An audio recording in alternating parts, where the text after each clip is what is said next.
بسم الله الرحمن الرحيم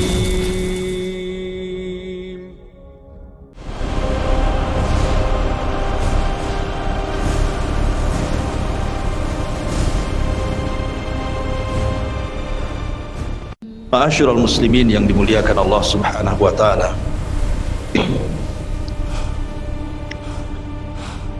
Kita tahu bahwa salah satu yang wajib diimani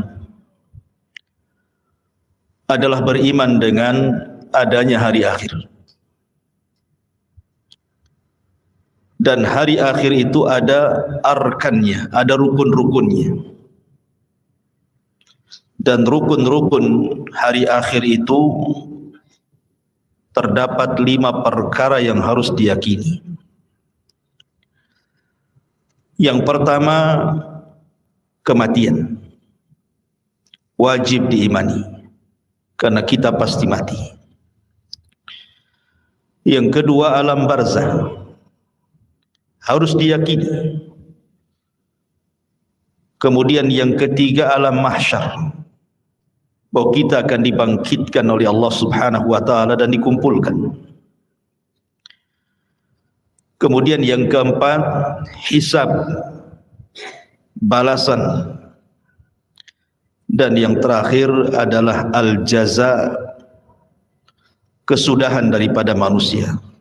Apakah dia layak masuk surga ataukah tidak layak masuk surga. Itulah gambaran beriman dengan hari akhir. Ma'asyiral muslimin yang dimuliakan Allah Subhanahu wa taala. Kita tahu bahwa ketika diutusnya Nabi sallallahu alaihi wasallam menjadi nabi dan rasul, disitulah mulai Israfil meletakkan ujung trompetnya dan siap meniup, menunggu izin dari Allah Subhanahu wa taala. Kenapa Israfil baru meletakkan moncong sangkakalanya saat diutusnya Nabi sallallahu alaihi wasallam? Karena Nabi kita adalah akhirul anbiya, akhir dari seluruh para nabi. Dan kita adalah akhir al-umam, akhir dari seluruh umat. Artinya tidak ada nabi setelah Nabi Muhammad sallallahu alaihi wasallam dan tidak ada umat setelah umat Rasul sallallahu alaihi wasallam. Setelahnya kiamat. Makanya Nabi sallallahu alaihi wasallam ketika suatu hari tidak nyenyak tidur, tidak enak makan, merenung, sahabat heran dan bertanya. Maka Nabi sallallahu alaihi wasallam menjawab, bagaimana mungkin aku bisa nikmat hidup, nikmat tidur, nikmat makan, nikmat minum dan begitu seterusnya. Faqad iltaqama sahibul qarni qarnan. Sementara malaikat Israfil, pemilik sangkakala itu, siap meniupkan trompetnya. Kapan diizinkan Allah, maka dia akan tiupkan itu. Tetapi keadilan Allah Subhanahu wa taala, setiap perkara itu ada muqaddimahnya. Allah Subhanahu wa taala tidak langsung mengkiamatkan alam semesta ini, tapi ada muqaddimahnya yang disebut dengan alamat kiamat kubra. Ada alamat-alamat kiamat besar. Tentu sebelumnya ada alamat-alamat kiamat kecil. Tapi mendekati kiamat ini yang muncul tanda-tanda alamat besar, dan itu jumlahnya 10 tanda. Kalau terjadi 10 tanda ini, maka habislah alam semesta. Secara ringkas, yang pertama munculnya Dajjal. Kemudian yang kedua, turunnya Isa ibn Maryam. Kemudian yang ketiga, munculnya Ya'juj wa Ma'juj.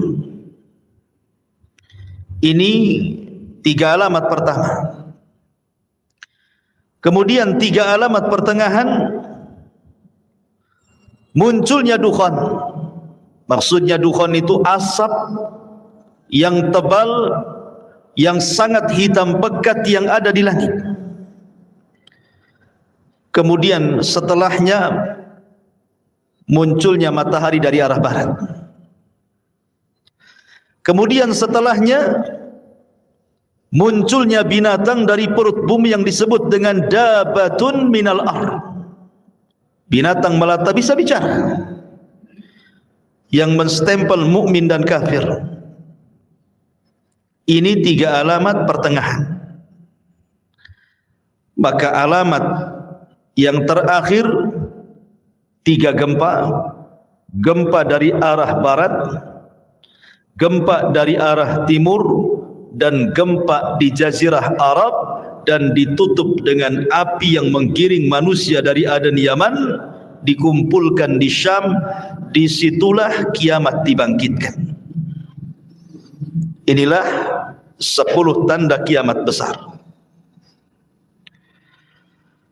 Orang-orang yang beriman tidak akan merasakan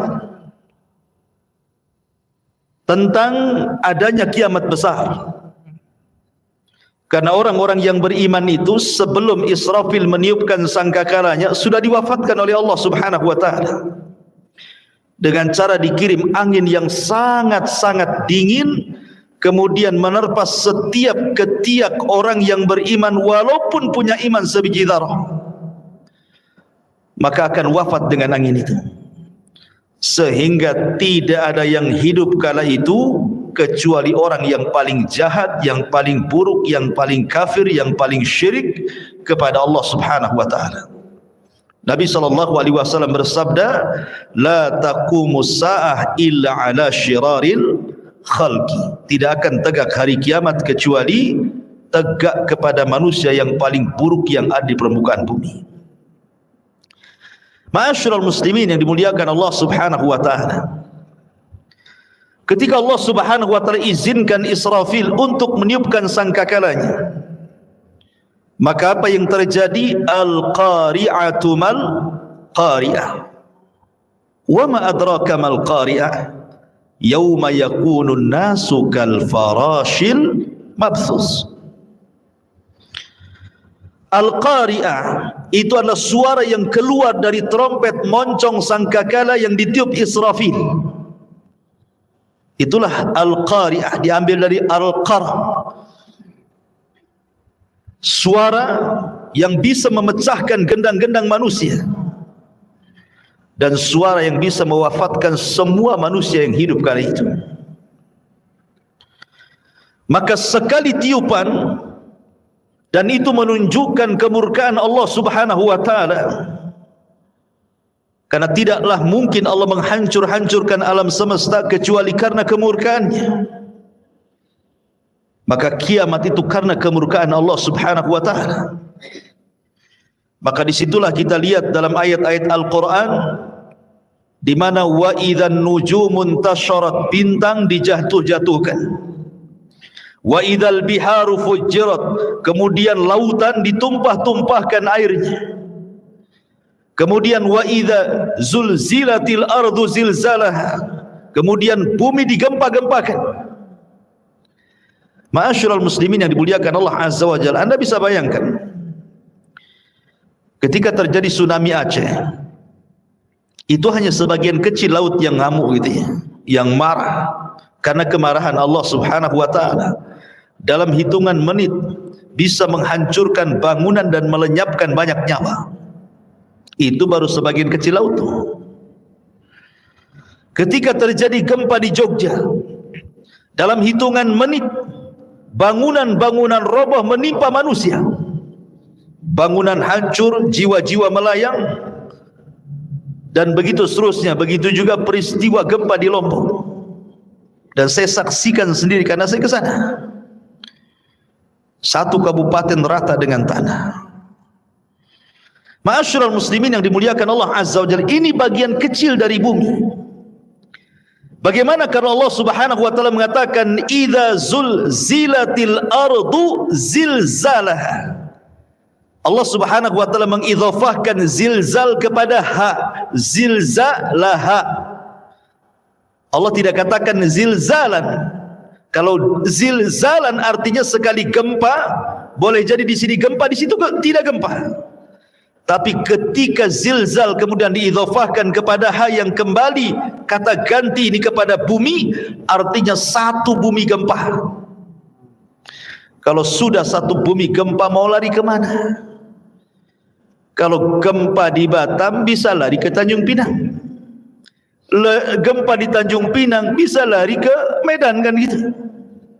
Tapi kalau di Medan gempa, Tanjung Pinang gempa, Batam gempa, semua daerah gempa, lah mau lari ke mana? Maka saat itu tidak ada yang bisa lari, karena di mana-mana gempa. Ya.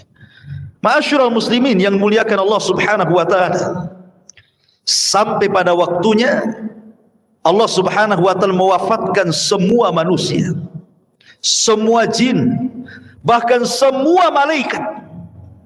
Bahkan malaikat maut Allah wafatkan juga. Ketika malaikat maut ditanya, man baki, siapa yang tersisa dari malaikat yang hidup? Kata malaikat maut, tidak ada kecuali abdukal fakir, hambamu yang fakir ini. Maka Allah mengatakan, maut, mati kamu. Sampai malaikat pencabut nyawa pun mati. Ketika itulah Allah Subhanahu wa taala menggulung langit dan mengepal bumi. Dan Allah Subhanahu wa taala berfirman, limanil mulkul yaum, limanil mulkul yaum. Kalian tahu sekarang siapa yang berkuasa? Kalian tahu sekarang siapa yang berkuasa? Tidak ada yang jawab, karena tidak ada yang hidup masalahnya. Tidak manusia, tidak jin, tidak malaikat. Makanya Allah Subhanahu wa taala menjawab sendiri, lillahil wahidil qahar. Kekuasaan itu hanya milik zat yang satu, dialah zat yang maha perkasa lagi kuat, Allah Subhanahu wa taala. Ma'asyiral muslimin yang dimuliakan Allah Subhanahu wa taala, Abi Hurairah radhiyallahu an pernah ditanya tentang jarak tiupan sangkakala pertama dengan sangkakala kedua itu berapa waktunya. Maka Abu Hurairah radhiyallahu an mengatakan 40. Sahabat bertanya, apakah 40 tahun wahai Abu Hurairah? Fa'abaitu, aku enggan menjawabnya. Apakah 40 bulan? Fa'abaitu, aku enggan menjawabnya. Apakah 40 minggu? Fa'abaitu, aku pun enggan menjawabnya. Apakah 40 hari? Fa'abaitu, aku pun enggan menjawabnya. Pokoknya di angka 40. Bisa 40 hari, bisa 40 minggu, bisa 40 bulan, bisa 40 tahun, wallahu a'lam. Tetapi disitulah Allah Subhanahu wa taala menghancurkan alam semesta sehancur-hancurnya.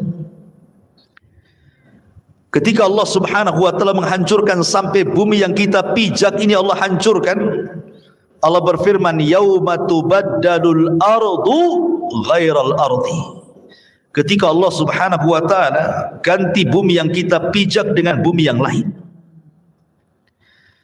Maknanya, ada sebagian ahli tafsir mengatakan maksudnya mengganti bumi dengan bumi yang lain itu zatnya, artinya keseluruhan bumi. Allah hancurkan dulu, baru Allah hamparkan. Ada juga yang mengatakan sifatnya. Tapi yang jelas bahwa bumi yang kita pijak ini menurut pendapat yang kuat wallahu alam dalam bentuk bulat, nanti pada hari kiamat sudah tidak bulat lagi, tetapi Allah hamparkan sebagaimana Allah mengatakan wal ardu muddat wa alqat ma fiha wa takhallat. Dan ketika itu bumi dihamparkan dengan bentuk yang sangat putih bersih dan seolah-olah tidak pernah ada orang maksiat di atasnya.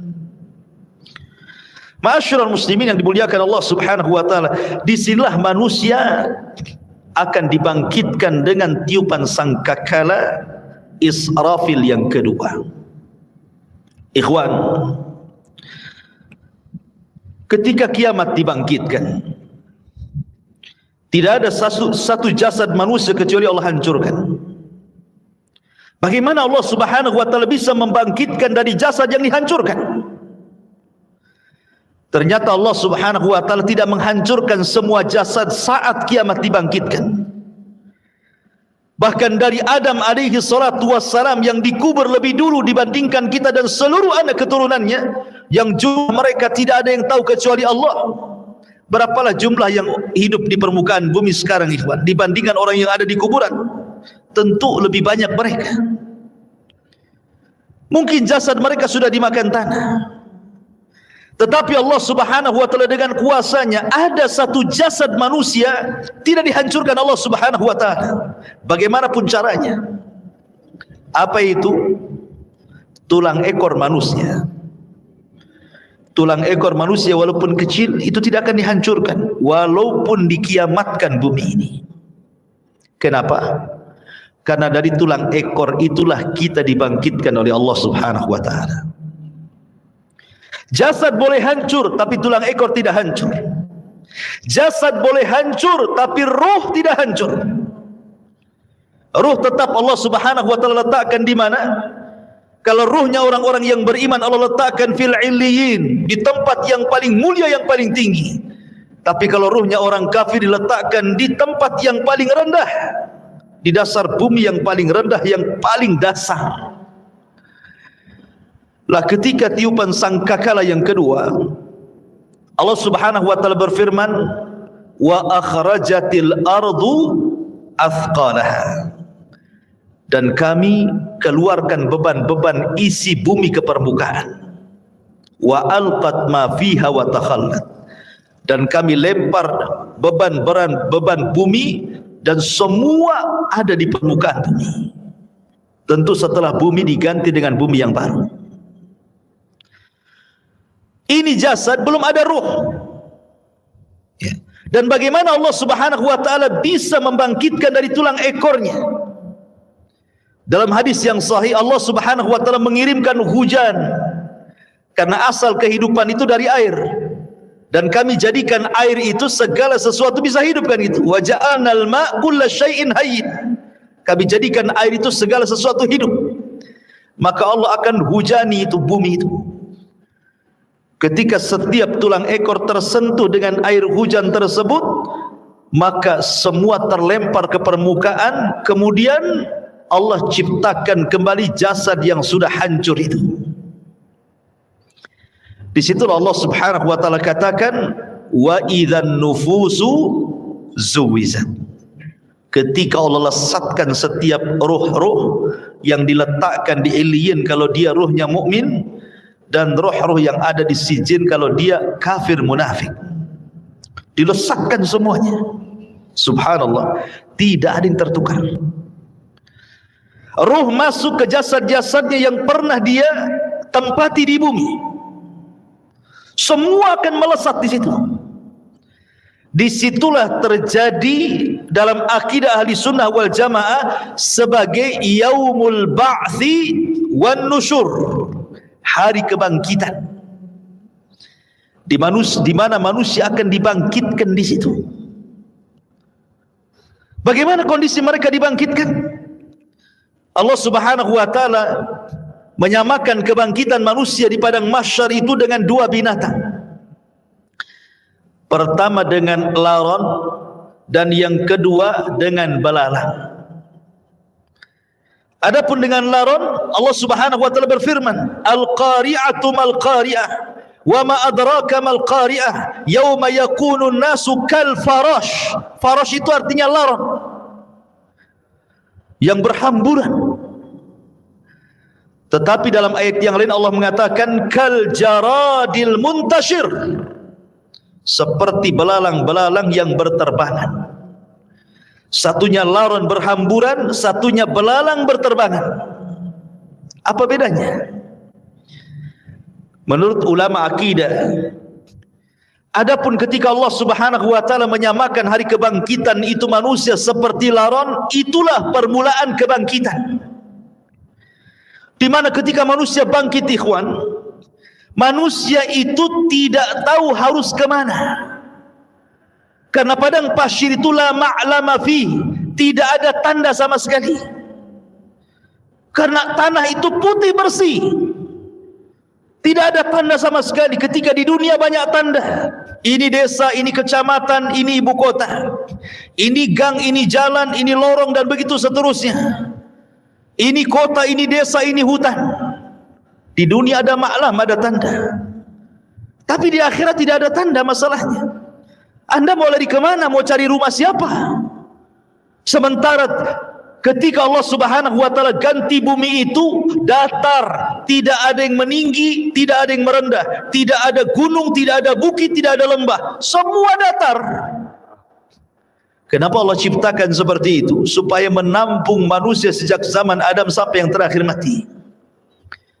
Kalau sekarang bumi dalam bentuk sekarang dibangkitkan sejak Adam sampai sekarang, mungkin bumi tidak akan cukup. Karena ada tempat-tempat yang tidak layak dihuni kan gitu. Tetapi ketika bumi didatarkan, tidak ada yang meninggi, tidak ada yang merendah, tidak ada gunung, tidak ada bukit, tidak ada lembah, semua orang bisa bangkit di situ. Ma'asyiral muslimin yang dimuliakan Allah Azza wa Jalla, ketika awal bangkit itulah Allah mengatakan seperti laron. Antum perhatikan laron, apabila ada lampu datang laron. Laron ini kalau terbang tidak ada aturan. Nabrak kawannya, tiba-tiba besoknya sudah sayapnya bertebaran di mana-mana, jatuh sana kemari kan? Begitulah kondisi laron. Itulah awal kebangkitan. Manusia lari ke sana, lari ke sini, tidak tahu kemana harus dituju. Nabrak sana, nabrak sini. Ya.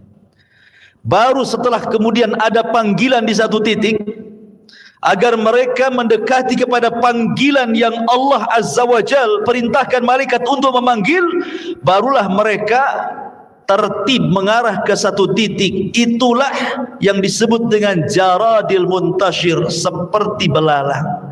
Karena belalang ini kalau terbang bersama koloninya, dia jelas kemana arahnya. Ya. Makanya Allah Subhanahu wa ta'ala menyebutkan dengan dua binatang, belalang dan laron. Baru ke satu titik. Ma'asyiral muslimin yang dimuliakan Allah Subhanahu wa ta'ala, di sini ada peristiwa yang luar biasa. Saat terjadi kiamat, ikhwan, semua bintang dan galaksi dijatuhkan dan ditubruk-tubrukan, kecuali dua bintang yang tidak dijatuhkan. Pertama matahari dan bulan tidak dijatuhkan. Justru matahari yang tidak mungkin berjumpa dengan bulan. Karena ketika terbenamnya matahari muncul bulan, ketika bulan kemudian terbenam muncul matahari. Tidak mungkin bulan berjumpa dengan matahari. Tapi nanti pada hari kiamat Allah katakan wa jumi'asy syamsu wal qamar. Allah gabungkan matahari dan bulan jadi satu. Inilah makhluk yang Allah Subhanahu wa ta'ala kemudian diletakkan di atas kita 1 mil pada hari kiamat. Sampai rawi hadis ragu-ragu tentang bahasa mil dalam hadis itu. Apakah mil itu maknanya jarak? Ya, ada meter, ada kilo, ada mil. Ataukah mil itu alat untuk bercelak yang hanya 1 jengkal di atas kepala? Wallahu alam, kata perawi hadis ini. Anggaplah 1 mil itu di atas kepala itu maksudnya mil jarak. Itu saja ikhwatu fiddin sudah luar biasa panasnya. Apalagi kalau di atas kepala. Padahal di dunia ini Allah Subhanahu wa ta'ala sudah berikan keadilan kan. Di mana matahari diletakkan pada porosnya, disesuaikan dengan daya kehidupan manusia. Sehingga manusia tidak terlalu kedinginan, tidak terlalu kepanasan. Allah letakkan persis di porosnya. Kalau seandainya matahari yang di porosnya ini mendekat sedikit ke bumi, terbakar bumi. Kalau seandainya matahari di porosnya menjauh dari bumi, bekulah bumi. Makanya Allah letakkan itu supaya tidak beku dan tidak terbakar, pas di tempatnya. Tetapi Allah Subhanahu wa ta'ala pada hari kiamat Allah kumpulkan matahari dan bulan. Walaupun kesudahannya matahari dan bulan ini kemana? Dimasukkan ke dalam jahannam. Sampai sahabat bertanya, Rasul, apa dosa matahari? Kenapa dimasukkan ke dalam jahannam? Maka Rasul mengatakan, dimasukkan matahari dan bulan bukan berarti dua makhluk ini berdosa, tidak. Tetapi ingin membuktikan bahwa keduanya bukan Tuhan. Biar para penyembah bintang di bumi, para penyembah matahari dan bulan tahu bahwa matahari dan bulan itu bukan Tuhan. Makanya dipendamkan ke neraka. Sehingga ahlun nar melihat matahari yang dipendamkan ke neraka, rupanya keduanya bukan Tuhan. Ya, memang bukan Tuhan. Makanya Allah mengatakan la tasjudu lisyamsi wala lilqamari wasjudu lillahi alladzi khalaqahunna in kuntum iyyahu ta'budun. Jangan sujud kepada matahari dan bulan, tapi sujudlah kepada yang menciptakan keduanya kalau kalian betul-betul beribadah kepada Allah Azza wa Jalla. Ma'asyiral muslimin yang dimuliakan Allah Subhanahu wa taala. Bagaimana manusia saat dibangkitkan? Nabi sallallahu alaihi wasallam bersabda, yuhsyarun nas yaumal qiyamah khufatan uratan ghurlan buhman. Aisyah radhiyallahu anha menceritakan, nanti pada hari kiamat manusia akan dikumpulkan khufatan, tanpa beralas kaki. Anda bisa bayangkan saat matahari di siang hari kemudian memanasi aspal yang ada di jalan-jalan. Coba Anda jalan tanpa alas kaki, rasakan panasnya. Atau di gurun pasir gitu ya. Bagaimana orang bisa berjalan di dunia saja tanpa alas kaki, bagaimana pula di akhirat matahari didekatkan. Begitu panasnya kaki ini ketika mijak bumi itu kan. Kemudian kata Rasul sallallahu alaihi wasallam, khufatan uratan, tanpa ada baju lengket di badan. Tidak pakai baju, tidak pakai celana. Tidak ada yang menyelimuti badannya, satu helai kain pun tidak ada di badannya. Bayangkan matahari dekat tuh. Kita saja ya kan itu ya, apabila telanjang di tengah matahari terik siang-siang itu panasnya luar biasa. Ini telanjang bulat. Kemudian kata Nabi SAW, khufatan uratan ghurlan, kembali tidak dikhitan. Waktu kita dikhitan, kita dibuang kulit, kemaluan kemudian entah berantah kulit itu. Tapi Allah akan kembalikan lagi ke setiap jasad manusia. Untuk apa? Lidiqqatil hisab, kata para ulama, supaya hisabnya betul-betul komplit. Sampai kepada masalah kulit kemaluan pun harus nempel, supaya betul-betul dihisab. Ya. Kemudian yang terakhir kata Rasul, ghurlan, tanpa bawa harta di badan. Artinya tidak bawa harta di badan itu ya tidak bawa apa-apa. Ya. Kalau di bumi ini antum pamannya safar bawa dompet gitu kan masih tenang lah tuh. Ya. Tetapi jangan lagi dompet, jangan lagi kartu ATM, pakaian pun tidak, celana pun tidak, celana dalam pun tidak. Gini. Lalu apa yang dibanggakan pada hari kiamat, ikhwan? Itu menunjukkan bahwa Allahu aghniya wa nahnul fuqara. Allah itulah zat yang kaya, kita ini fakir. Ya. Karena nggak ada bawa apa-apa. Apa yang mau dibanggakan pada hari kiamat? Dibangkitkan tuh semua akan sama. Baik para raja yang dibangkitkan seperti itu, para menteri yang dibangkitkan seperti itu, orang-orang kaya yang dibangkitkan seperti itu, orang miskin juga sama. Semua sama.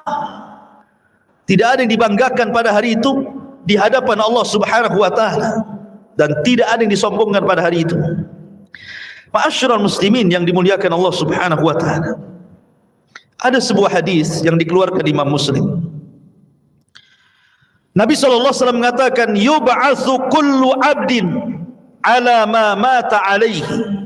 Manusia akan dibangkitkan pada hari kiamat sesuai dengan kondisi saat dia mati. Walaupun sebagian ulama hadis mengatakan bahwa hadis ini maksudnya dibawa ketika sakaratul maut. Bahwa manusia itu saat kematiannya disesuaikan dengan kebiasaan hidupnya, gitu maksudnya.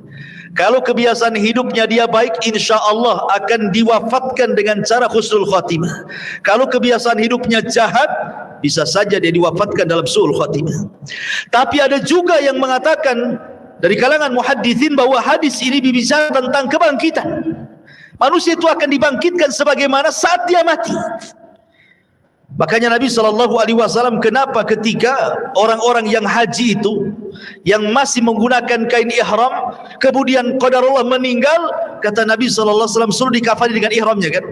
Karena dia akan bangkit pada hari kiamat dan dia akan menggunakan pakaian itu sambil mengucap labbaik Allahumma labbaik.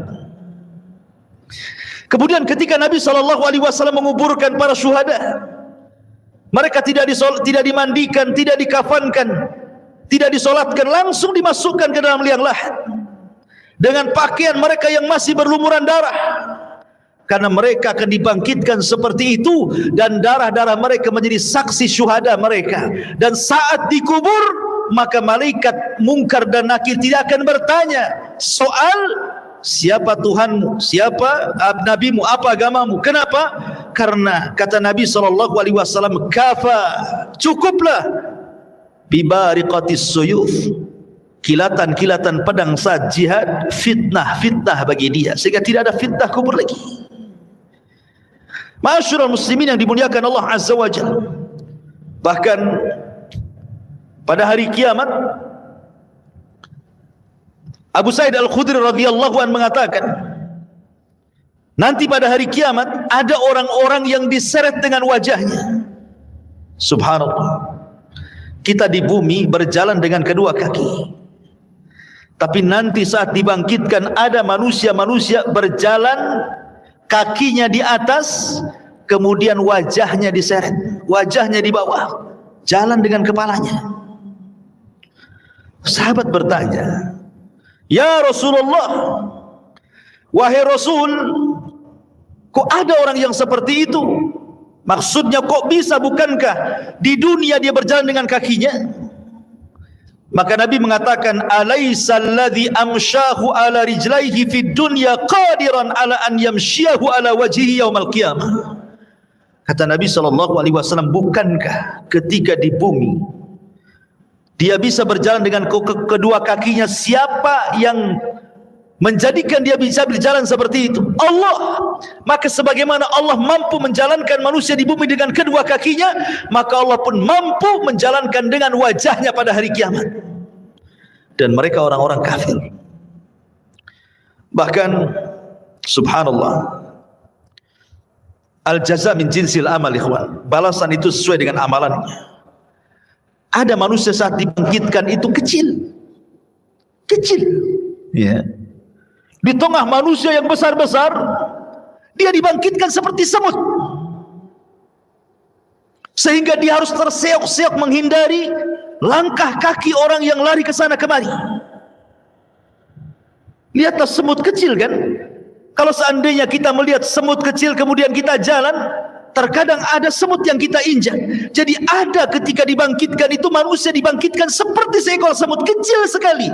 Dia harus terseok-seok ke sana kemari menghindari injakan-injakan manusia yang lari ke sana kemari. Siapa mereka?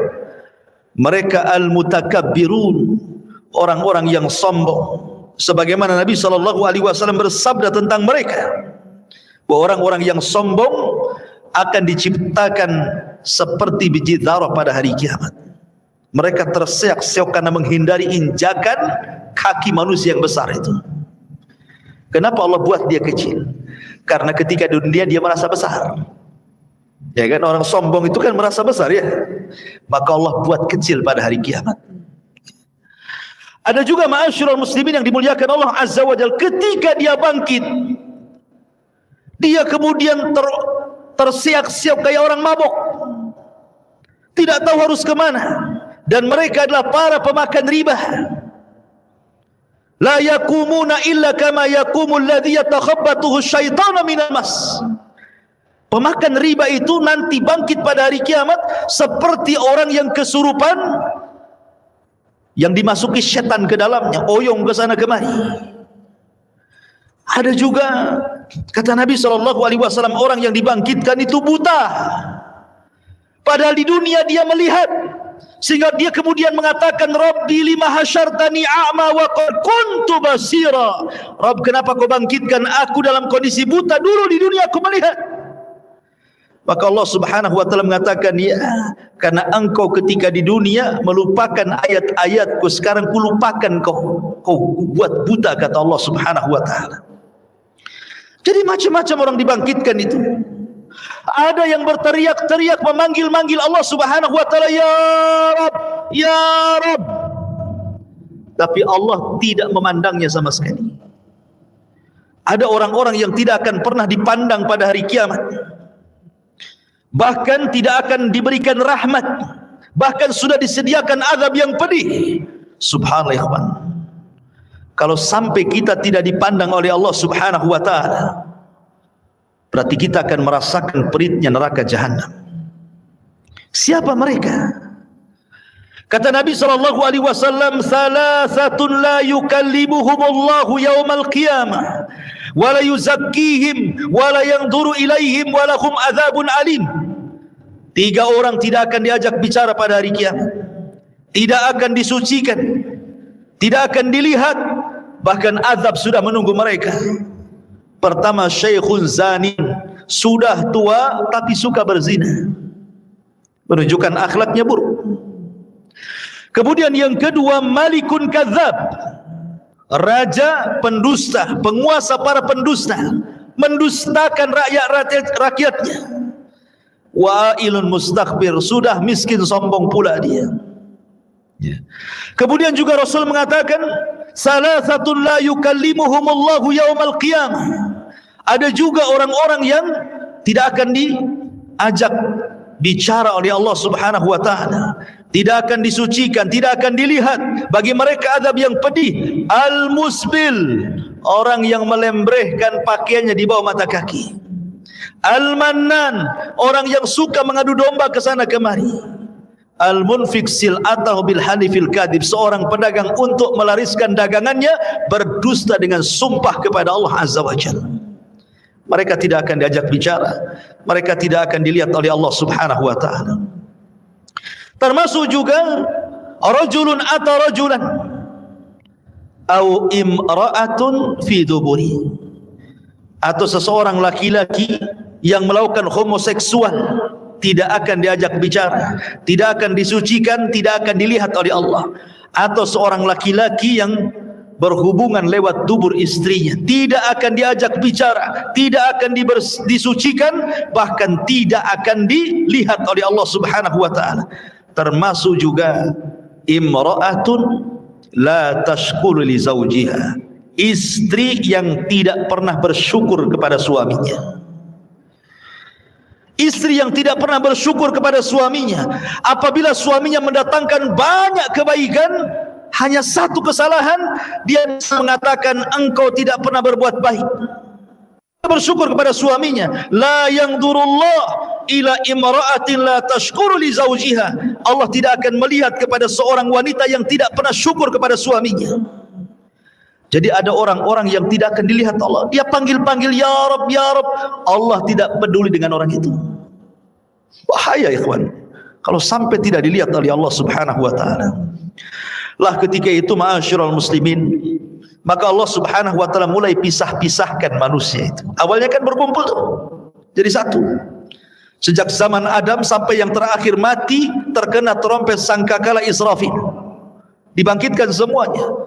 Di situ masih kumpul para nabi, para syuhada, para siddiqin, para salihin, orang awamnya, dari mulai zaman Adam sampai yang terakhir masih satu di padang mahsyar itu. Baru Allah pisah-pisahkan di situ. Apa kata Allah Subhanahu wa taala?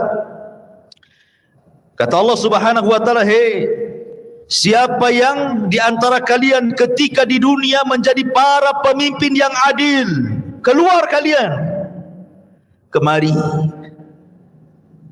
berdirilah di bawah arsy Allah Subhanahu wa taala, kalian mendapatkan naungan. Kemudian dia panggil lagi, hei orang-orang yang ketika di dunia hatinya terikat dengan masjid, kemari, keluar dari situ. Di sini kalian mendapatkan naungan dari arsy Allah Subhanahu wa taala. Kemudian dipanggil lagi, hai orang-orang yang ketika di dunia suka berinfak sampai tangan kirinya tidak tahu diinfakkan tangan kanannya, sedekahus sir. Kemari, keluar. Kamu harus bergabung di sini. Kau mendapatkan naungan arsy Allah Subhanahu wa taala. Kemudian juga dipanggil yang lainnya, wahai anak muda yang ketika di dunia menjaga kehormatannya, tidak mau berzina karena takut kepada Allah, keluar, gabung di sana. Di sana kau mendapatkan naungan arsy Allah Subhanahu wa taala. Termasuk kalian yang saling mencinta karena Allah, membenci karena Allah, keluar, gabunglah kau di situ. Itulah yang disabdakan Nabi SAW, sab'atun yudhilluhumullahu fi dhillihi yawma la dhilla illa dhilluh. 7 orang yang akan mendapatkan naungan di hari yang tidak ada naungan kecuali naungan Allah Subhanahu wa taala. Mereka akan dikeluarkan, ya, akan dikelompokkan sesuai dengan amalan mereka, gitu maksudnya. Termasuk ahli sedekah, karena sedekah itu as-sadaqatu, bahwa sedekah itu akan mendapatkan naungan pada hari kiamat. Ma'asyiral muslimin yang dimuliakan Allah Subhanahu wa taala, lalu berapa waktu mereka harus tinggal di padang mahsyar itu? Ulama mengatakan bahwa mereka akan tinggal di padang mahsyar itu 50 alfasana, 50.000 tahun. Tentu 50.000 tahun ini berlaku kepada orang-orang kafir, berlaku kepada orang-orang munafik dan orang-orang mujrim. Tapi orang-orang yang beriman tidak. Hisab mereka cepat. Kenapa? Karena usianya juga pendek. Kata Nabi SAW, a'maru ummati baina sittina wa sab'in. Usia umatku itu berkisar 60 sampai 70 tahun saja. Karena usianya pendek, hisabnya pun cepat. Tapi kalau umat dulu kan usianya lama-lama, sehingga hisabnya juga lama. Makanya orang-orang yang beriman, mereka akan tinggal di padang mahsyar itu cuman setengah hari. Tapi setengah harinya kehidupan akhirat. Berapa setengah harinya kehidupan akhirat? Allah mengatakan, inna yawman inda rabbika ka alfi sanatin mimma ta'udun. Satu hari kehidupan akhirat bila dibandingkan dengan kehidupan dunia sama dengan 1000 tahun. Berarti setengah harinya 500 tahun. Jadi orang-orang yang beriman akan tinggal 500 tahun saja. Sementara orang kafir akan tinggal 50.000 tahun kehidupan akhirat, tinggal dikali 1000 tahun kehidupan dunia. Berapa lama mereka harus tinggal di situ, ikhwan? Begitulah Allah Subhanahu wa taala hendak mengadili mereka seadil-adilnya. Ma'asyiral muslimin yang dimuliakan Allah Azza wa Jalla. Jadi manusia itu dibangkitkan dengan berbagai macam gaya. Makanya Allah mengatakan ashtatan liyurau a'malakum. Ashtah, ya, ashtah itu artinya bangkitnya macam-macam. Ya, tadi ada yang buta, ada yang oleng gitu ya.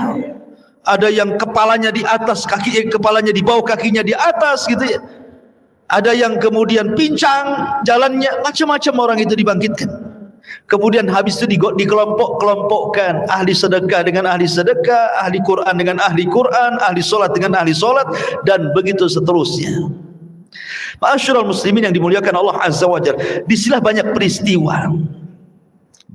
peristiwa yang akan dilalui. Apa saja peristiwa setelah kematian itu? Kalau boleh saya singkat, nanti saya bentangkan sedikit. Yang pertama sudah saya jelaskan, kebangkitan. Yang kedua, hasyar, pengumpulan manusia di padang mahsyar. Kemudian yang ketiga, al-haud, telaga. Manusia akan minum dari telaga. Kemudian yang keempat, syafaat, syafaatul uzma. Orang meminta syafaat kepada para nabi. Kemudian yang kelima, dimulai hisab. Kemudian yang keenam, barulah kemudian diterbangkan catatan. Baru ada yang mengambil dengan tangan kanan, tangan kiri, dan di belakang punggungnya. Kemudian yang nomor 7, barulah ada mizan, timbangan. Kemudian yang nomor 8, barulah kemudian jahanam didatangkan, kemudian jembatan diletakkan di bawah jahanam. Di atas jahanam bawahnya jahannam, itulah titian siratal mustaqim. Jisrun mamdudun fawqa jahannam, sebuah titian bawahnya jahannam. Kemudian manusia akan lewat di titian itu. Kemudian yang nomor berapa? 9. Manusia akan kumpul di kontor. Disinilah akan terjadi kisos. Tapi kisosnya sesama orang yang beriman. Tapi kalau kisosnya sesama orang kafir sebelum titian siratal mustaqim. Baru setelah di kontor, barulah mereka akan berjubel di pintu-pintu surga. Baru setelah itu, tidak ada yang bisa membuka pintu surga kecuali Nabi SAW. Baik, kita urai sedikit. Tadi sudah jelaskan yang pertama hari kebangkitan, manusia dibangkitkan. Kemudian dikumpulkan. Ketika manusia tertidur dan cukup lama, kemudian terbangun, pasti yang Anda rasakan akan merasakan haus yang luar biasa. Iya kan? Kalau tidur lama gitu kan, bangun pasti pengen minum. Seperti Anda juga pengen minum. Itu ya. Bismillah, minum dulu. Masya Allah. Jadi ketika mereka kehausan ini, maka mereka mencari air. Setiap para nabi Allah Subhanahu wa taala sudah berikan telaga. Likullin nabi haudun. Setiap nabi diberikan telaga. Dan telaga yang paling besarlah telaga Nabi kita Muhammad sallallahu alaihi wasallam. Maka umat Rasul sudah diarahkan ke masing-masing nabinya. Termasuk kita umat Islam diarahkan kepada telaga Nabi kita. Telaganya sangat besar. Airnya putih, lebih putih dibandingkan susu, kata Rasul. Lebih manis dibandingkan madu. Dan satu kali minuman tidak akan haus selamanya. Dan tidak akan rebutan karena gelasnya sejumlah bintang yang ada di langit, kata Nabi. Dan orang yang pertama dibolehkan minum, merekalah orang-orang Ansar dari kalangan sahabat Nabi sallallahu alaihi wasallam. Lah kenapa tidak Muhajirin? Bukankah Muhajirin adalah as-sabiqunal awwalun? Mereka lah yang awal-awal masuk Islam, baru kemudian Ansar kan gitu. Kenapa di akhirat orang yang pertama minum orang Ansar dulu baru Muhajirin, terbalik? Ya. Karena orang Ansar diberikan kesabaran ketika di dunia. Mereka tidak pernah mencicipi kekuasaan. Khulafaur Rasyidin semua dari Muhajirin. Abu Bakar Muhajirin, Umar Muhajirin, Utsman Muhajirin, Ali Muhajirin, Hasan bin Ali Muhajirin. Ganti ke kekuasaan kerajaan. Raja yang pertama Muawiyah ibn Abi Sufyan Muhajir. Runtuhnya Bani Umayyah, berdiri Bani Abbasiyah, semua dari Mekah Muhajirin. Semua kekuasaan itu dari Muhajirin. Orang Ansar itu tidak pernah jadi raja. Mereka jadi rakyat. Makanya kata Nabi SAW, sabarlah kalian. Kalian akan mendapatkan nanti raja-raja yang zalim. Boleh jadi mungkin yang menguasai kalian itu raja-raja zalim. Tapi kesabaran kalian akan mendapatkan hasil sampai kalian menemui aku di mana? Di telagaku, kata Nabi. Makanya mereka orang yang pertama minum. Orang-orang Ansar atau penduduk Yaman yang awal-awal masuk Islam, baik dari kalangan manusia atau kalangan jinnya. Ya. Baru setelah itu Muhajirin. Baru setelah itu para ulama. Baru setelah itu umumnya umat Rasul, sampai yang terakhir datang sekelompok umat Rasul hendak minum. Tiba-tiba dihalau para malaikat, tidak boleh. Nabi SAW kasihan dan mengatakan, ummati itu umatku, biarkan wahai malaikat, biar dia minum. Tapi kemudian Rasul diberitakan bahwa mereka tidak layak minum. Kenapa? Ya Muhammad, innaka la tadri ma ahdatsu ba'daka innahum ghayyaru wa baddalu. Wahai Muhammad, engkau tidak tahu apa yang terjadi sepeninggalmu. Mereka itu sudah merubah ajaran-ajaranmu. Mereka itu sudah menjauhi sunnah-sunnahmu. Mereka tidak layak minum dari telagamu. Makanya ulama mengatakan orang yang tidak akan minum dari telaga Rasul, pertama orang murtad, tidak akan minum. Yang kedua orang munafik, tidak akan minum. Yang ketiga orang yang mereka selalu menyelisih sunnah Rasul dari kalangan ahli bidah. Kemudian yang keempat, para murtakib al-kabair, orang-orang yang senantiasa terus melakukan dosa besar. Mereka tidak layak minum dari telaga Nabi SAW. Ya. Padahal ikhwan, meminum dari telaga Rasul itulah yang menentukan nasib kita saat di padang mahsyar.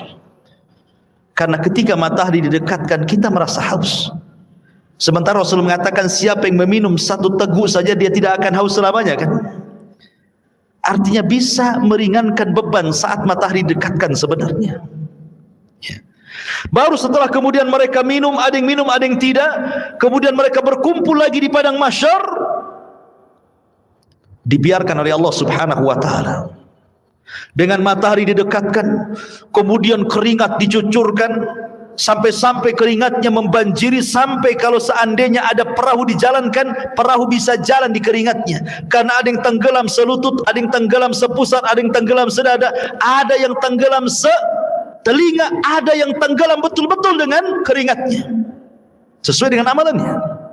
Ya, ma'asyiral muslimin, ini menakutkan karena kumpulnya mereka saja sudah menakutkan. Kenapa menakutkan? Karena ketika di kuburan saja mereka sudah takut. Kan kalau orang-orang yang beriman masuk kuburan itu dibentangkan surga, ya kan? Ketika dia sanggup menjawab pertanyaan malaikat, siapa Tuhanmu? Allah. Siapa Nabimu Muhammad? Apa agamamu? Islam. Allah akan mengatakan dari langit, an sadaqa abdi, hambaku telah benar. Kalau begitu, bentangkan pintu dari sorga, hantarkan makanan, hantarkan minuman, hantarkan pakaian, hembuskan angin dari sorga supaya wangi kuburannya. Kan itu artinya dia bisa melihat sorga di kuburan. Tapi orang kafir, munafik dan ahli dosa, ketika dia tidak sanggup menjawab apa kata Allah, sempitkan kuburan sesempit-sempitnya, kan itu. Kemudian bentangkan neraka di hadapannya. Makanya ketika kemudian terjadi hari kiamat, mereka sudah melihat neraka saat di kuburan tuh.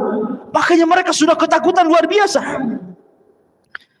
Dari situlah akhirnya kemudian ketika Allah biarkan saja di padang mahsyar seperti itu, mulailah orang-orang berakal di antara mereka datang kepada Adam.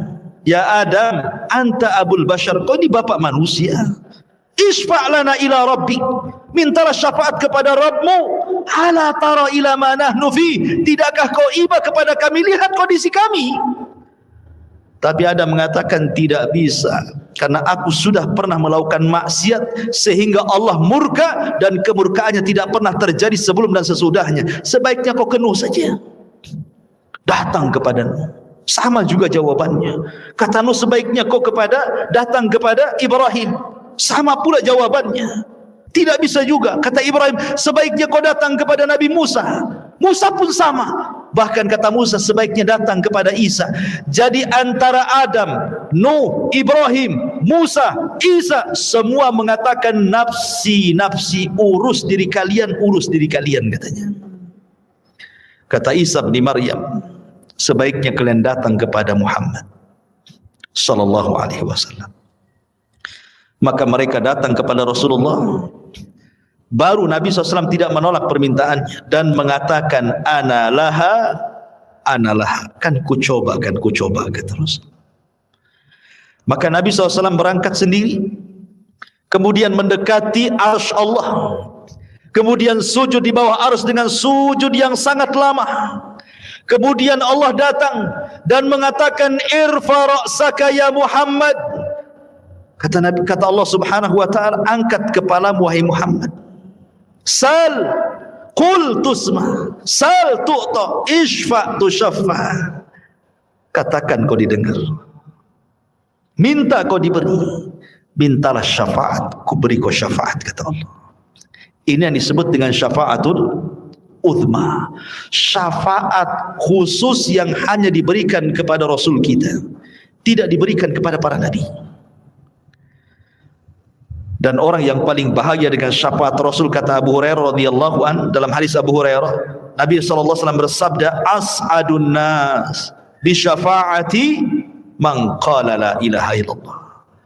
Orang yang paling bahagia dengan syafaatku, kata Rasul, adalah orang yang mengucapkan kalimat la ilaha illallah. Tentu bukan hanya lisan, artinya orang yang menegakkan tauhid, tidak melakukan kesyirikan. Yang sekarang lagi merebak para perdukunan itu syirik-syirik semua tuh. Ya, jangan percaya kepada mereka. Kalau harus percaya kepada dukun, percayalah ke dukun urut kan itu. Jelas-jelas ngurut dia kan.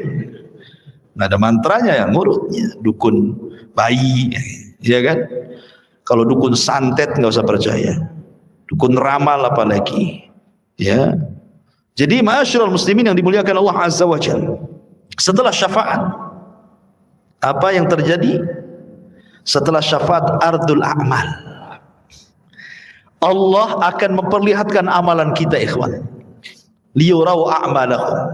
Allah akan perlihatkan amalan kita. Makanya ada hadis yang mengatakan, nanti pada hari kiamat akan didatangkan manusia membawa pahala sebesar Bukit Tihamah. Coba bayangkan. Bukit Tihamah itu besar. Ya, lebih besar daripada Uhud, cuman lebih kecil daripada Uhud.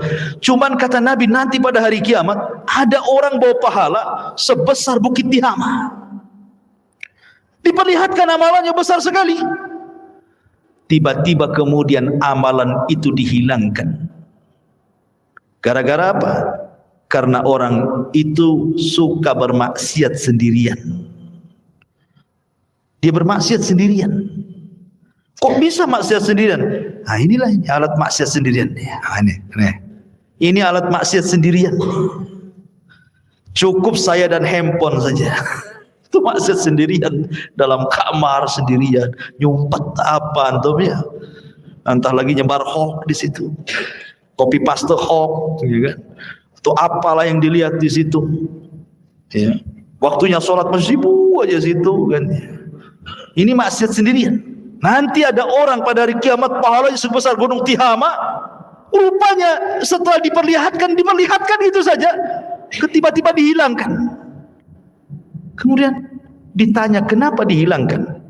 Itulah akibat maksiat sendiri, kesendirian tadi. Ada juga orang yang datangkan, masya Allah, di dunia ahli sedekah. Ahli sedekah.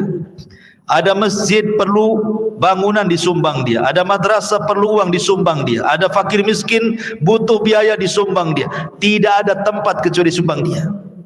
Dipanggil oleh Allah, diperlihatkan amalan dia di dunia, dibuat layar tancap, seolah-olah dia diingatkan, tuh kamu tuh waktu di dunia itu, tuh kamu bawa uang ke masjid ini, kau bawa uang ke masjid itu, kau bawa uang ke panti asuhan ini. Diperlihatkan amalannya di dunia.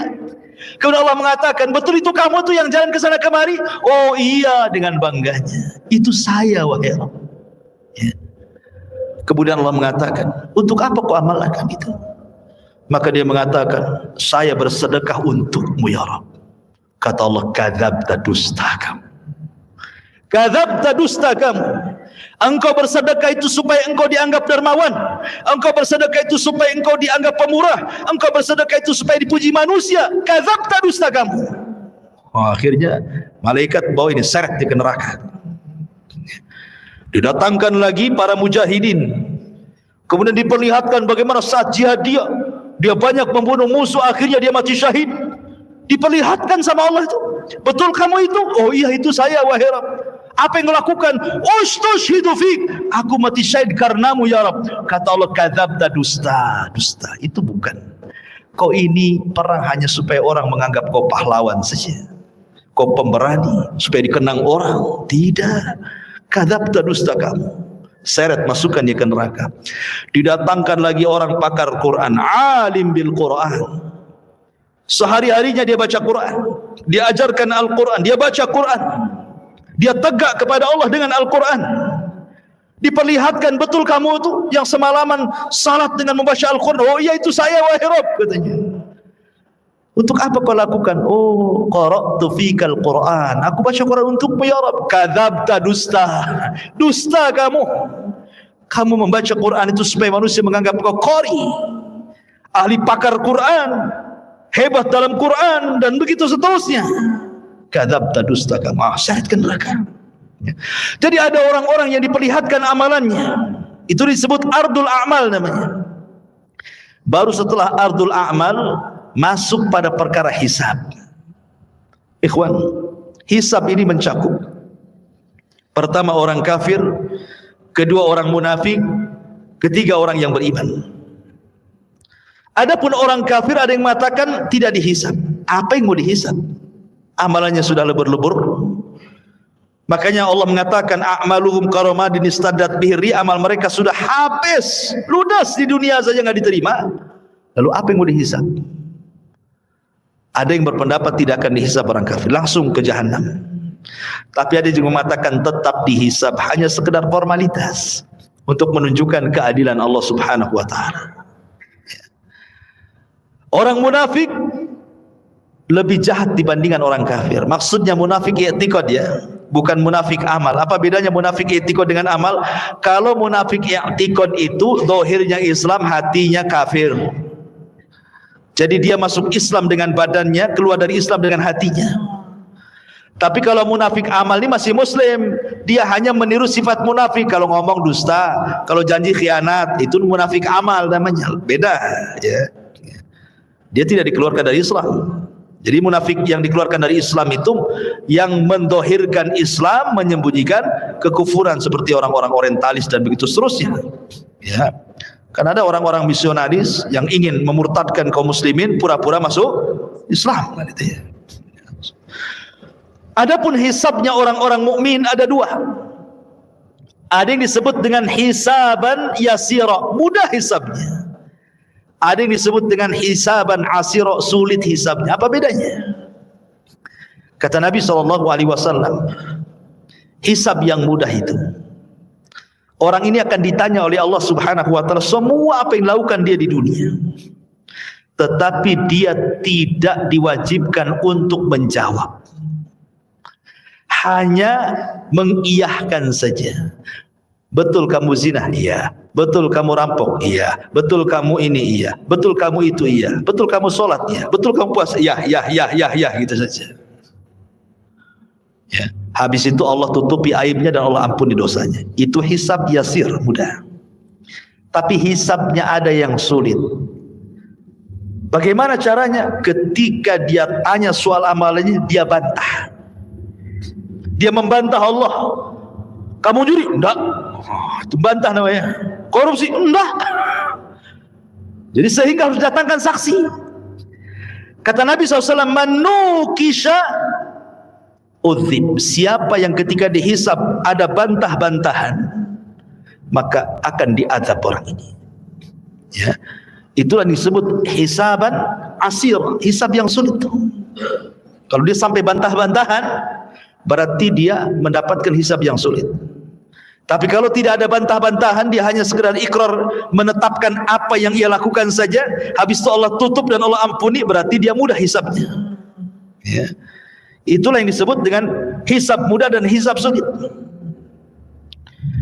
Lah, setelah kemudian manusia dihisab, baru terjadi tatayur suhuf. Suhuf diterbangkan. Disuruh kita mengambil catatan kita masing-masing. Orang-orang yang beriman dengan bangganya dia ngambil dengan tangan kanannya. Kemudian dia mengatakan kepada manusia, "Iqra kitabak," lihat bukuku. Baca katanya. Dia sudah tahu isinya apa. Tetapi orang-orang kafir, dia ambil dengan tangan kirinya dan dia mengatakan, "Duhai kiranya aku tidak pernah punya catatan seperti ini." Datang orang munafik, diambil lagi dari belakang punggung dengan tangan kirinya lagi. Ya. Baru setelah itu terjadi mizan, timbangan. Apa yang ditimbang? Badannya, amalannya, dan catatan yang dibawanya. Faman thaqulat mawazinu fahuwa fi isyatir radiyah. Kalau berat timbangan kebaikannya, dia akan mendapatkan kehidupan yang diridhoi oleh Allah. Faman khaffat mawazinu fa ummuhu hawiyah wa ma adraka ma hiya narun hamiyah. Tapi yang kemudian khaffat, ringan kebaikannya berat pula keburukannya, maka dia masuk ke neraka hawiyah. Ya. Ma'asyiral muslimin yang dimuliakan Allah Subhanahu wa taala. Baru setelah proses mizan timbangan, baru kemudian Allah Subhanahu wa taala akan datangkan apa? Jahannam. Allah mengatakan waji'a bi jahannam. Pada hari itu akan didatangkan neraka jahannam. Waji'a bi jahannam yauma idzin yatadzakkarul insan. Ketika jahannam dihadirkan, barulah ingat manusia, kenapalah di dunia saya seperti ini seperti itu. Kemudian malaikat akan datang bersaf-saf, wal malaku saffan saffa. Disitulah Allah Subhanahu wa taala akan datang dan akan mengajak bicara satu persatu hamba-hambanya. Ada yang diajak bicara, ada yang tidak diajak bicara, sebagaimana sudah saya jelaskan tadi. Ya. Baru setelah itu titian dibentangkan, jisrun mamdudun fawqa jahannam. Jadi akan diletakkan semacam jisr. Jisr itu jembatan. Ya. Yang Nabi SAW katakan tentang masalah jembatan ini, kalau boleh saya ringkas, jembatan ini amat sangat licin. Jembatan ini menggelincirkan. Jembatan ini memiliki besi pengait yang sangat besar. Jembatan ini mudah terpeleset karena bukan lurus tetapi berbelok-belok dan bergerak. Jembatan ini lebih halus dibandingkan rambut, lebih tajam dibandingkan pedang. Ya, jembatan ini akan membelah telapak kaki manusia, sehingga tidak semua orang selamat dari titian ini. Lah ketika jembatan ini dibentangkan, kemudian Allah mengatakan wasiqal ladzina kafaru ila jahannama zumara. Allah langsung masukkan orang kafir, tidak pernah masuk titian orang kafir itu, langsung dimasukkan ke dalam jahannam. Sehingga yang tersisa cuma dua, mukmin dan kafir. Lalu Allah berikan cahaya untuk modal melewati titian itu. Ada yang seperti kilat atau di ujung saja. Ada yang seperti kuda balap atau di ujung saja. Ada yang seperti pelari kencang atau di ujung saja. Ada yang jalan, ada yang merangkak, ada yang jatuh bangun, begitu seterusnya. Karena ada kalalib di situ, ada kait mengait, ya, yang ujungnya seperti duri dan akan menghantam siapa saja. Kemudian kalau sudah terlempar dari jisr itu, dari titian itu, maka akan sampai di dasar jahanam itu setelah 70 tahun. Karena Rasul yang mengatakan, ketika ada suara dor gitu kan, Rasul mengatakan di hadapan para sahabat, tahu enggak kamu suara apa itu? Sahabat enggak tahu. Itulah batu yang dilempar dari atas titian setelah 70 tahun baru sampai sekarang dasarnya katanya. Naudzubillah. Ya. Ma'asyiral muslimin yang dimuliakan Allah Azza wa Jalla. Baru setelah kemudian mereka bisa menyeberangi titian, ada yang berhasil, ada yang tidak. Sampai di sini lelahnya? Tidak, masih lelah lagi. Ada namanya kontor. Kontor itu tempat kisos. Ingat, kontor itu hanya bagi orang yang beriman saja. Tapi kalau kisosnya antar orang kafir atau orang mukmin mendolimi orang kafir atau orang kafir mendolimi orang yang beriman, itu sebelum titian. Karena orang kafir tidak mungkin naik ke titian.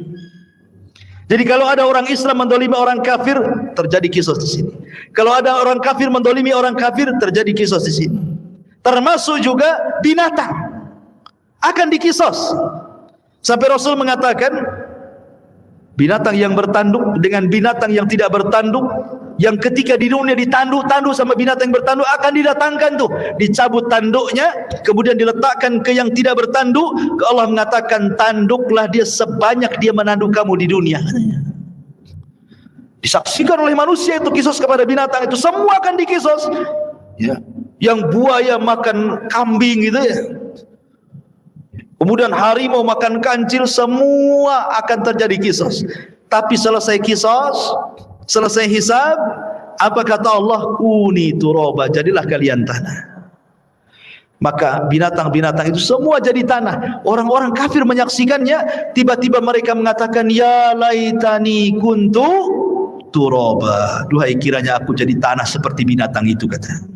Mungkin tidak, mustahil. Ya. Lah ini kalau kisosnya sebelum titian ini bagi orang-orang kafir, sementara kisosnya orang-orang yang beriman setelah titian. Inilah yang dikenal dalam hadis Nabi SAW sebagai hadis muflis namanya. Hadis orang bangkrut. Kata Nabi, atadruna mal muflis hadil ummah? Tahu enggak kamu orang bangkrut di antara umatku ini? Sahabat ya polos saja, orang bangkrut ya orang gulung tikar, usahanya kolab, enggak punya dinar, enggak punya dirham. Oh, itulah orang bangkrut katanya. Kata Nabi, bukan. Orang bangkrut itulah orang yang datang dengan pahala salat, pahala puasa, pahala zakat, pahala-pahala lain-lainnya. Di satu waktu dia pernah mendolimi si fulan, mencaci maki, memukul si fulan, menumpahkan darah si fulan, mengambil harta si fulan, dan begitu seterusnya. Di sini terjadi antara barter pahala dan dosa.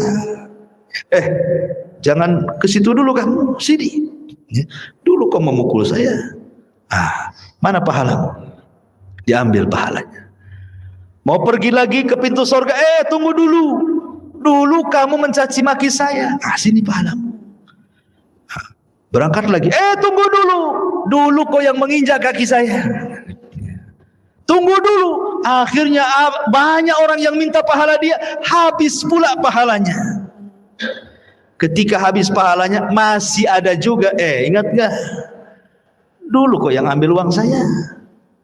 Sini pahalanya. Saya tak ada pahala. Tak apa kau tak ada pahala. Aku punya dosa. Nih dosaku ambil. Begitu kan? Datang lagi. Dulu kau pernah menzalimi saya. Mana pahalamu? Tidak punya. Nggak apa-apa. Nih dosaku ambil. Bayangkan coba. Makanya Rasul mengatakan orang ini disebut orang bangkrut. Kalau ibarat pedagang itu modal habis, hutang pula numpuk. Orang ini habis pahalanya diberikan orang, dosa pula ditanggung dia, gitu maksudnya ya. Makanya disebut bangkrut orang ini.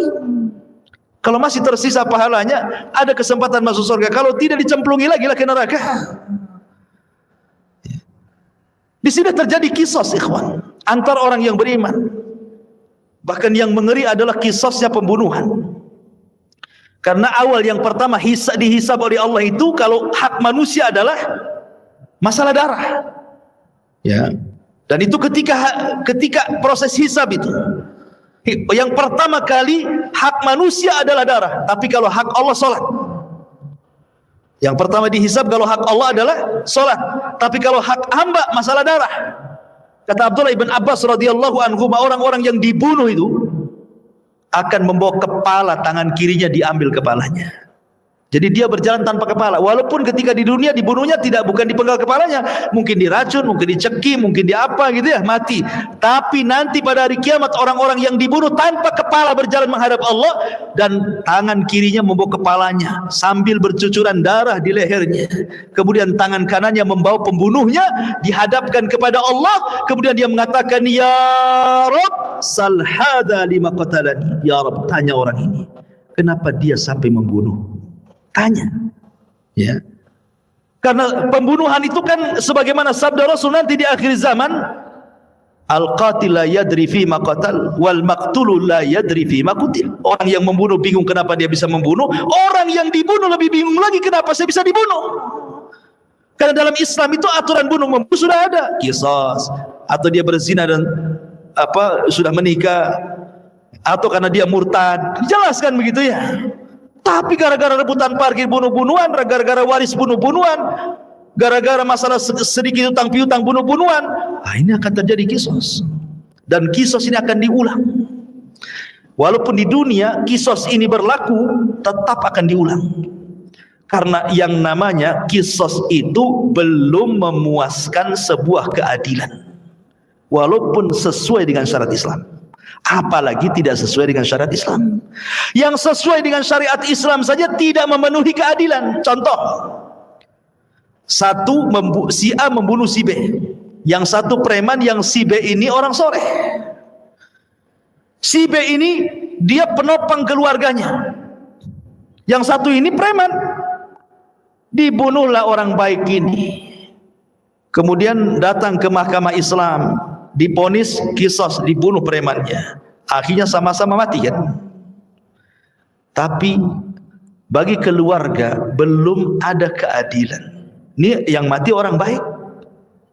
Ya, ketika dia sudah meninggal, akhirnya terputuslah nafkah ke keluarganya. Ini yang preman dibunuh lagi, yang keluarganya aja nggak suka dia preman, biarkan aja dia mati kan. Jadi belum memenuhi keadilan kan hati kita ini, maka di akhirat diulang lagi supaya memenuhi keadilan. Makanya ketika masuk surga kata Ibnu Utsaimin rahimahullahu taala, wa naza'na ma fi sudurihim min ghillin ikhwana, tidak ada lagi dendam, tidak ada lagi marah, ya, tidak ada lagi dendam kesumat, betul-betul dihilangkan dalam hatinya. Karena sudah ada kisah 2 kali kan, ingin menghilangkan dendam kesumatnya. Ketika masuk surga semua jadi satu hati, ya. Jadi terjadi kisah tuh. Kembali ke kontora. Setelah kontora itulah adalah pintu-pintu surga. Disitulah manusia berjubel di pintu-pintu surga. Kata Rasul, sayati alaikum zaman kadidu minaz ziham, akan datang waktunya manusia berdesak-desakan di pintu surga. Tidak ada yang bisa membuka pintu surga. Sampai pun Adam tidak bisa membuka pintu surga kecuali Nabi kita Muhammad SAW. Ana awal man aftatihu babal jannah. Saya orang yang pertama kali membuka pintu surga. Ketika Rasul buka pintu surga, tiba-tiba ada wanita mau mendahului masuk ke dalam surga. Ya. Ada perempuan lari mau mendahului Nabi masuk surga. Kata Rasul, tunggu dulu. Siapa kamu? Maka wanita yang mengatakan, saya wanita yang merawat banyak anak yatim. Ya. Dari sini kata para, lihat bagaimana para pengkafil yatim berdua sama masuk ke dalam surga. Itulah yang dinamakan ana wa kafilul yatim fil jannati kahataini. Aku dan para perawat anak yatim itu seperti ini di surga, kata Nabi. Ya kan? Tetapi yang jelas bahwa di sini Rasul yang pertama kali masuk surga ya bukan wanita ini. Cuma dia mau bersama Nabi, mau mendahului Nabi, cuma di stop kan gitu ya. Bagaimanapun yang pertama membuka pintu surga Rasul, yang pertama masuk ke dalam surga pun Nabi sallallahu alaihi wasallam. Adapun kehidupan di surga tentu kehidupan yang luar biasa, karena bagaimanapun Rasul yang mengatakan a'dadtu li ibadis salihin ma la ainun ra'at wa la udhunun sami'at wa la khatara ala qalbi bashar, gitu ya. Aku siapkan di surga itu kenikmatan yang tidak pernah dilihat mata, didengar telinga, terlintas pun tidak. Subhanallah. Ya. Ma'asyiral muslimin yang dimuliakan Allah Subhanahu wa taala. Lah, surga itu bertingkat-tingkat. Ada sebuah hadis ketika menjelaskan tentang keutamaan qari'ul Quran, para penghafal Quran atau para penggemar membaca Quran. Kata Nabi sallallahu alaihi wasallam, ini di surga nih. Iqra wartaq warattil kama kunta turattil fid dunya fa inna manzilataka inda akhiri ayatin taqra'uha. Kata Rasul menjelaskan nanti di surga Allah akan memerintahkan para penghafal Quran atau orang-orang yang gemar membaca Quran, bacalah. Subhanallah, Quran ini bukan hanya dibaca di dunia, di surga pun dibaca, ya. Bacalah, naiklah. Karena nanti ahli surga itu akan diberikan rop-rop sayap di belakangnya untuk naik ke tingkatan-tingkatan di atas. Naiklah, terbanglah, ya. Dan pelankan bacaanmu, tartilkan bacaan. Sebagaimana kau di dunia mentartilkan bacaan Quran, di surga pun kau tartilkan. Nanti akhir kedudukanmu di surga sesuai dengan akhir ayat yang kau baca di dunia, kata Nabi. Kata Ibnu Taimiyah, Syekhul Islam Ibnu Taimiyah ketika memberikan catatan kepada hadis ini, bahwa tingkatan di surga itu sejumlah ayat dalam Al-Quran. Berapa ayat dalam Al-Quran itu? 6.500 kurang lebih. Itu jumlah ayat dalam Quran itu 6.500 kurang lebih. Artinya tingkatan di surga itu ya segitulah jumlahnya, 6.500 kurang lebih. Yang 100 tingkatan disediakan oleh Allah untuk para mujahidin fisabilillah, lebihnya sesuai dengan amalannya. Berarti di sini menunjukkan bahwa surga itu banyak, 650 lebih, 6.500 tingkatan lebih. Sementara satu sorga itu luasnya selangit dan di sebumi, dan satu tingkatan ke tingkatan berikutnya itu perjalanan 500 tahun. Semakin tinggi sorga, semakin indah tingkatannya. Karena sorga itu sifatnya darajat tangga ke atas. Kalau neraka itu sifatnya darokat, tangga ke bawah makin jelek. Kalau sorga ke atas makin baik, gitu maksudnya. Makanya orang naik lebih lelah dibandingkan orang terjun. Coba lu terjun, tinggal jegur aja kan. Naik, capek sampai ke atas. Ya kan? Makanya ke sorga itu perlu tenaga, perlu lelah, perlu letih. Ke neraka enggak perlu. Tinggal jegur aja antum ke situ. Jadilah antum penduduk neraka. Enggak perlu antum beli, enggak perlu antum bayar, enggak perlu pakai uang. Dan enggak perlu sekolah. Orang maksiat itu enggak perlu sekolah. Kalau ibadah itu perlu sekolah karena ada ilmunya. Salat aja ada ilmunya. Gimana takbiratul ihram, apa yang mau dibaca? Maksiat enggak perlu sekolah, enggak perlu S2 maksiat itu. Tamat TK aja bisa maksiat. Makanya tidak lelah orang masuk neraka itu, tapi enak. Itulah makanya ikhwatu fiddin, kenapa sorga itu dibaluti dengan makari, hal-hal yang tidak suka. Sementara neraka itu dibaluti oleh syahwat, hal-hal yang orang suka masuk ke situ. Ya. Lah sorga yang bertingkat-tingkat ini Allah Subhanahu wa ta'ala berikan kepada siapa? Orang-orang yang masuk ke dalam sorga sesuai dengan tingkatannya. Bahkan di sorga itu minimal satu orang itu mendapatkan 2 istana. Paling sedikit orang yang masuk sorga itu dapat 2 istana.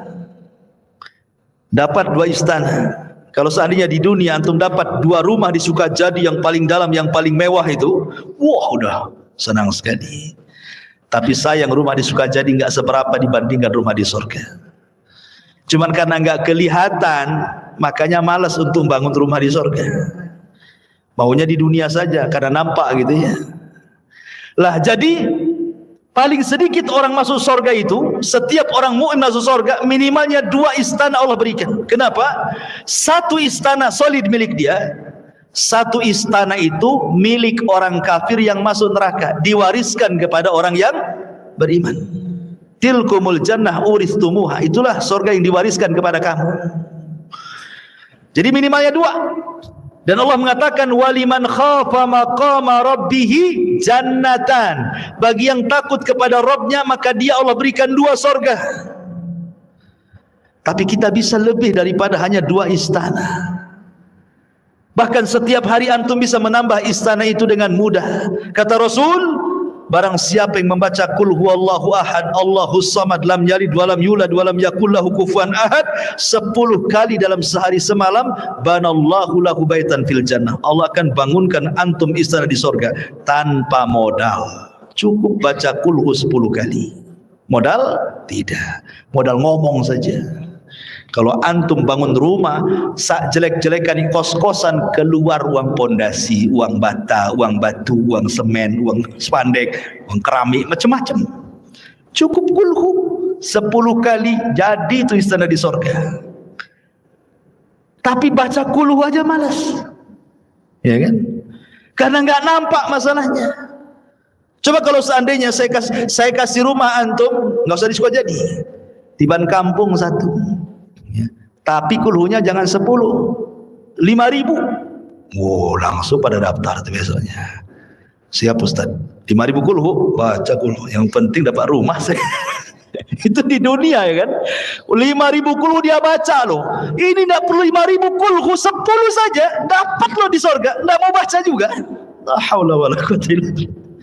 Jadi itulah memang namanya keimanan kepada yang gaib itu memang perlu keyakinan. Makanya kenapa dalam awal surah Al-Baqarah itu ciri orang yang bertakwa itu yang pertama kali beriman dengan gaib. Ya, yang gaib itu harus diimani. Sebab kalau tidak beriman yang gaib ya tadi akhirnya nggak yakin dengan sorga. Bukti nggak yakin dengan sorga, Allah pilih amalan-amalan yang bisa membangunkan istana di sorga, nggak juga orang tertarik. Ada bangun masjid nih. Ya. Kan bangun istana di sorga tidak harus 1 masjid dia bangun, 1 sak semen pun jadi itu antum bangun rumah di sorga, 1 keping keramik pun jadi, 1 lonjor besi pun jadi, enggak juga nyumbang. Oke, ini modal Ustaz, saya tidak ada duit. Ya tadi yang nggak modal ya kulhu itu 10 kali, tak ada modal itu. Itu aja masih susah baca kulhu. Atau yang nggak modal lagi, ya, solat duha 12 rakaat kata Rasulullah, banallahu qasran fil jannah. Siapa yang solat duha 12 rakaat, Allah bangunkan istana di sorga. Nggak juga antum solat duha. Ya. Lalu apa lagi? Ya. Masyarul muslimin yang dimuliakan Allah, banyak amalan-amalan enggak modal. Itulah karena kurang yakinnya kita dengan perkara gaib itu. Tapi kalau soal perdukunan yang gaib-gaib yakin tuh. Datang dia, tolong cek tangan saya, nasib saya ini gimana masa depan nih, usaha saya lancar atau enggak nih. Yakin dengan gaib yang satu ini, ya. Masyarul muslimin yang dimuliakan Allah Azza wa Jalla. Jadi surga yang bertingkat-tingkat itu, maka tingkatan tinggi semakin baik semakin baik. Dan ingat, surga itu bukan hanya sekedar istana. Ya, di situ juga ada view-nya, ada sungainya, ada tamannya, ada roof-roofnya, ada bahkan ada kamar terbuat dari kaca, bayangkan. Terbuat dari kaca, ghuraf namanya.